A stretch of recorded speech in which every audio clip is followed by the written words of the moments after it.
Ketemu lagi dengan kelompok 1. Kali ini kami akan membahas tentang abu terbang. Mungkin teman-teman, sahabat engineer, mungkin sudah ada yang paham atau tahu tentang abu terbang. Tapi mari kelompok kami akan sedikit menjelaskan apa itu abu terbang.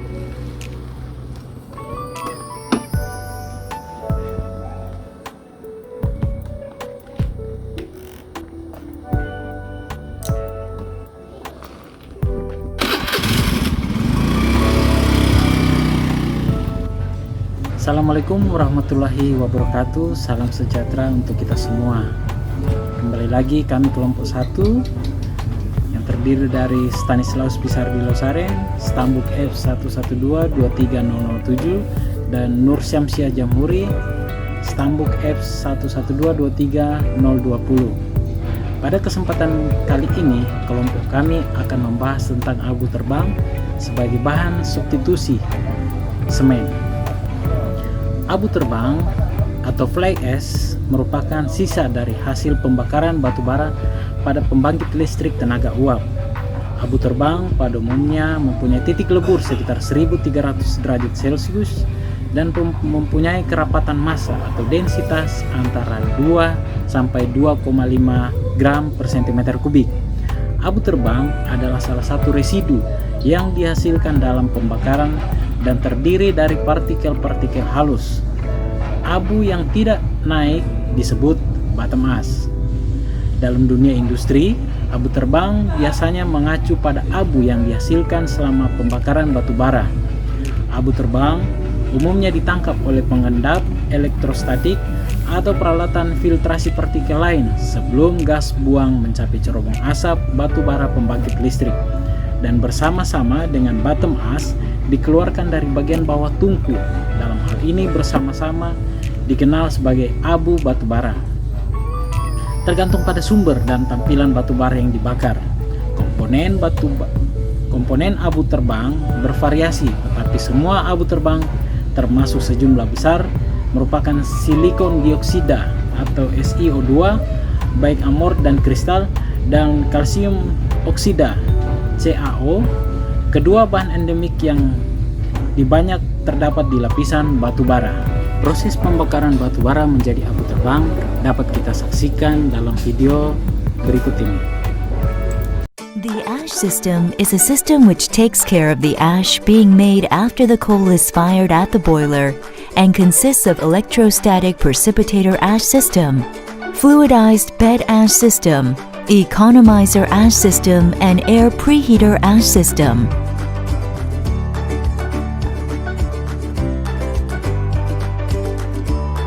The compressed air, which is compressed by the compressor, is sent to the ash system through pipes.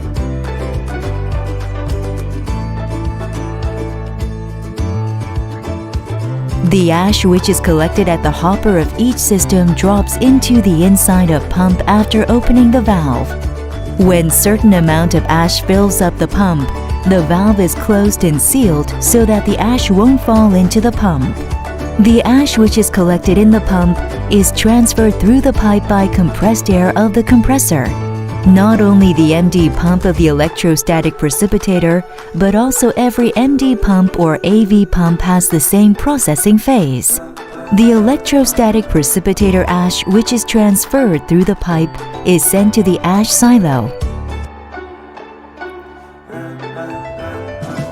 The economizer ash and air preheater ash are sent to the ash silo by using the compressed air. The ash which is transferred from every system is stored at the ash silo, and some of them are used as cement materials after making dried ash at the dry unloader after being delivered by trucks. Some of them are carried out after making wet ash, which is mixed with service water at the wet conditioner.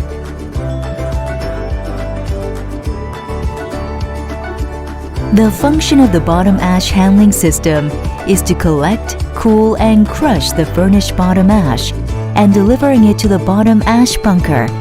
The upper through of the drag chain conveyor is always filled with under 60 degrees Celsius water at a definite level. The hot bottom ash, which just dropped from the boiler, is being cooled when it drops to the water of the drag chain conveyor. The bottom ash, which is sunk underwater, is transferred to the clinker crusher by drag chain conveyor in water. The crushed ash, which is crushed in the clinker crusher, is dropped down to the bottom ash bunker and disposed to the trucks manually, which is being carried away periodically.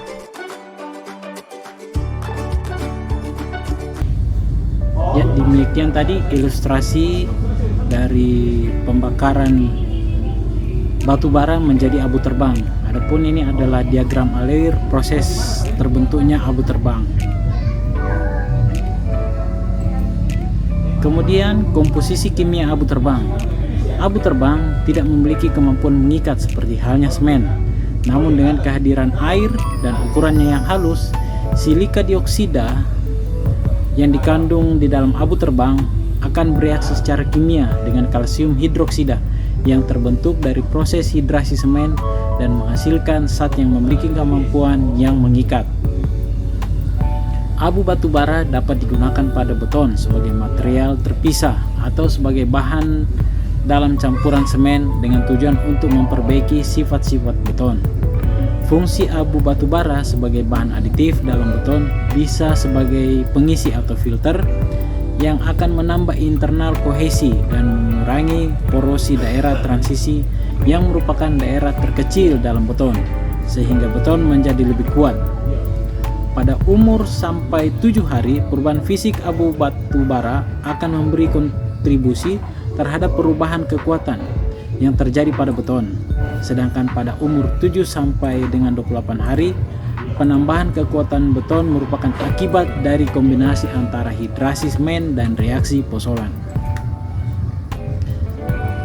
Abu batu sendiri diklasifikasikan menjadi dua, yaitu kelas C dan kelas F. Kelas C yaitu jenis yang berasal dari batu bara subbituminus dan lignit. Fly ash kelas C memiliki persentase tinggi kalsium oksida lebih dari 10%, sekitar 35% silika dan kandungan karbon jauh lebih rendah, kurang dari 2% daripada semen Portland. Selain sifat pozolan, fly ash kelas C mengandung sifat semen, karenanya tidak memerlukan aktivator. Ini tahan terhadap ekspansi dari serangan kimia. Kelas C, fly ash paling umum digunakan untuk beton struktural, perkerasan PCC, dan juga sebagai bahan utama dalam ubin, paving, atau batu bata, balok, dan lain-lain. Sedangkan klasifikasi abu terbang kelas F berasal dari batu bara bitumen. Fly ash kelas F lebih umum daripada fly ash kelas C. Umumnya fly ash rendah kalsium dengan kandungan karbon kurang dari 5%, tetapi kadang-kadang setinggi 10%. Abu layang kelas F hanya mengandung sifat pozolan. Oleh karena itu, diperlukan agen penyemenan seperti semen Portland, kapur api, atau kapur terhidrasi dicampur dengan air untuk bereaksi dan menghasilkan senyawa semen. Partikel fly ash kelas F ditutupi oleh sejenis kaca leleh. Oleh karena itu, sangat mengurangi resiko ekspansi karena serangan sulfat seperti yang dapat terjadi di tanah atau di dekat daerah pantai. Reaksi kimia abu terbang terhadap semen. Abu terbang tidak memiliki kemampuan mengikat seperti halnya semen. Namun dengan kehadiran air dan ukurannya yang halus, silika oksida yang dikandung di dalam abu terbang akan bereaksi secara kimia dengan kalsium hidroksida yang terbentuk dari proses hidrasi semen dan menghasilkan zat yang memiliki kemampuan mengikat. Berdasarkan definisi SNI 15.0302/2004, semen Portland pozolan atau PPC adalah suatu bahan pengikat hidrolis yang dibuat dengan menggiling bersama-sama terak semen Portland dan bahan yang mempunyai sifat pozolan, atau mencampur secara merata bubuk semen Portland dan bubuk bahan yang mempunyai sifat pozolan. Bahan pozolan sendiri terbagi dua, ada alami dan buatan, tetapi kami akan lebih spesifik membahas tentang pozolan buatan. Pozolan buatan diperoleh dari hasil pembakaran tanah liat, pembakaran batu bara berupa fly ash, activated silica, abu sukam, dan lainnya. Berikut ini adalah reaksi semen Portland dicampur dengan pozolan buatan seperti fly ash.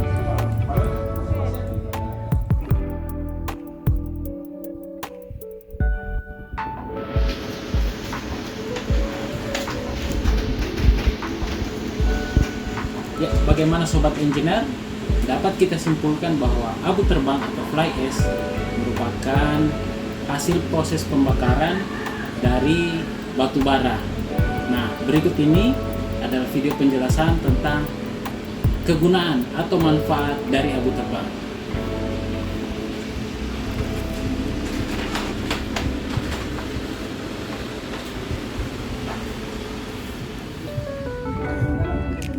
Penggunaan abu terbang. Abu terbang atau fly ash banyak digunakan sebagai pembuatan semen Portland pozolan. Menurut ketentuannya, fly ash harus 10-25%. Kemudian, fly ash juga banyak digunakan dalam pembuatan beton massal seperti bendungan, dinding penahan, dan trotoar. Kemudian, fly ash juga banyak digunakan untuk pembuatan batu bata, balok, kelembaran asbes, pipa tekanan asbes. Kemudian juga sering digunakan pada pengisian aliran air di tanggul, pendekat jembatan layang, jembatan, dan lain-lain. Kemudian bisa juga sebagai beton kinerja tinggi seperti produk tiang pancang dan produk precast lainnya. Fly ash juga banyak digunakan untuk pembetonan pada cuaca dingin, serta pembuatan beton dengan volume fly ash tinggi atau HVFAC yang terdiri dari lebih dari 40-50% kadar fly ash berdasarkan massa total bahan semen. Biasanya digunakan untuk membuat jalan dan trotoar. Kemudian fly ash juga dalam persiapan untuk beton geopolimer. Beton geopolimer sendiri adalah alternatif untuk semen Portland. Ini mengurangi penggunaan semen Portland biasa yang memiliki kontribusi atas emisi CO2 yang tinggi. Ini disiapkan dengan memanfaatkan bahan limbah seperti fly ash dan slag, furnace slag atau gigi BS dan lain-lain. Dengan demikian, ini akan menjadi inovasi dan ramah terhadap lingkungan. Abu terbang sendiri memiliki keuntungan dan kerugian. Keuntungan abu terbang adalah: 1. Merupakan pengganti semen Portland yang hemat biaya. Kedua, fly ash adalah produk sampingan atau produk limbah. Karenanya penggunaan beton fly ash mengurangi CO2, dan karenanya juga itu merupakan bahan atau material yang ramah lingkungan. Kemudian ketiga, memiliki ketahanan cuaca dingin yang baik. Kemudian keempat, merupakan bahan yang tidak menyusut. Kemudian yang kelima, pulverized fuel ash juga menghasilkan beton padat atau bata dengan permukaan yang halus dan detail yang tajam. Kemudian yang keenam, beton fly ash memiliki kemampuan kerja yang baik dan memungkinkan untuk memiliki rasio air semen yang lebih rendah, nilai SLAM yang serupa dibandingkan dengan beton biasa. Menurut Davis et al. Pada tahun 1937, fly ash berbeda dari bahan pozonan lainnya yang biasanya meningkatkan kebutuhan air pada campuran beton. Kemudian keuntungan ketujuh, mengurangi masalah retakan, permeabilitas, bleeding pada beton. Kemudian yang terakhir adalah untuk mengurangi panas hidrasi pada beton. Selain keuntungan, ada juga kerugian dari penggunaan abu terbang.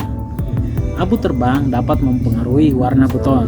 Menurut A.M. Neville, warna beton dari penggunaan fly ash dengan kandungan karbonnya biasanya warnanya terlihat lebih gelap dan kurang estetik.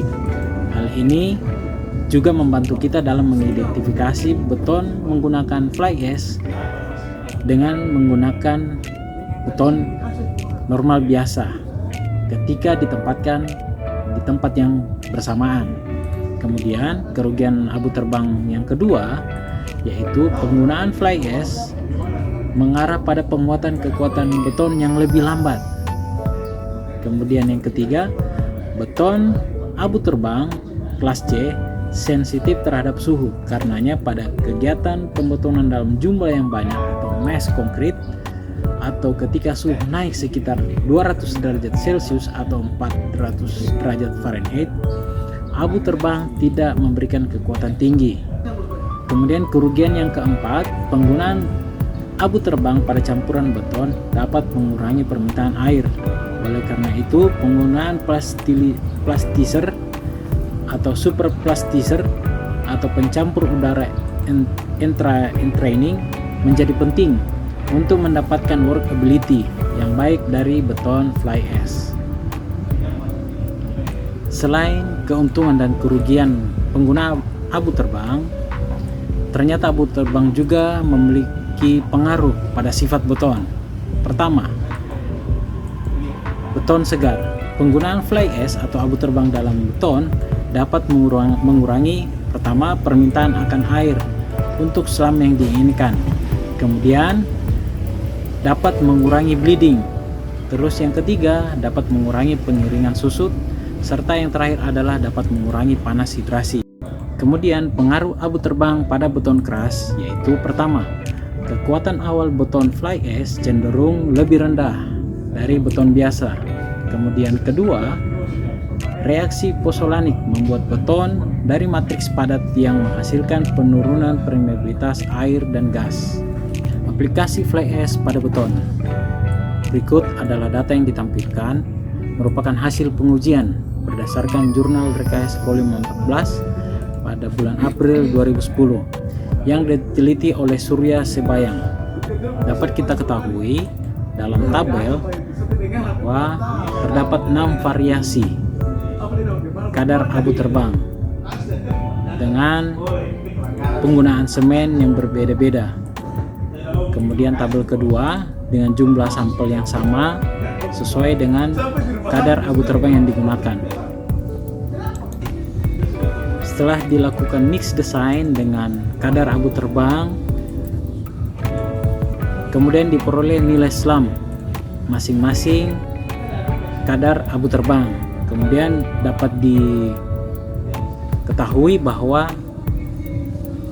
abu terbang mempengaruhi waktu pengikatan dengan semen, di mana dapat kita ketahui semakin besar kadar abu terbang, maka waktu pengikatannya pun semakin besar juga, baik waktu pengikatan awal maupun pengikatan akhir. Dapat kita lihat juga dalam tabel. Nah, pada tabel ini dapat kita ketahui bahwa dengan menambahkan kadar abu terbang, berat volume beton akan berkurang.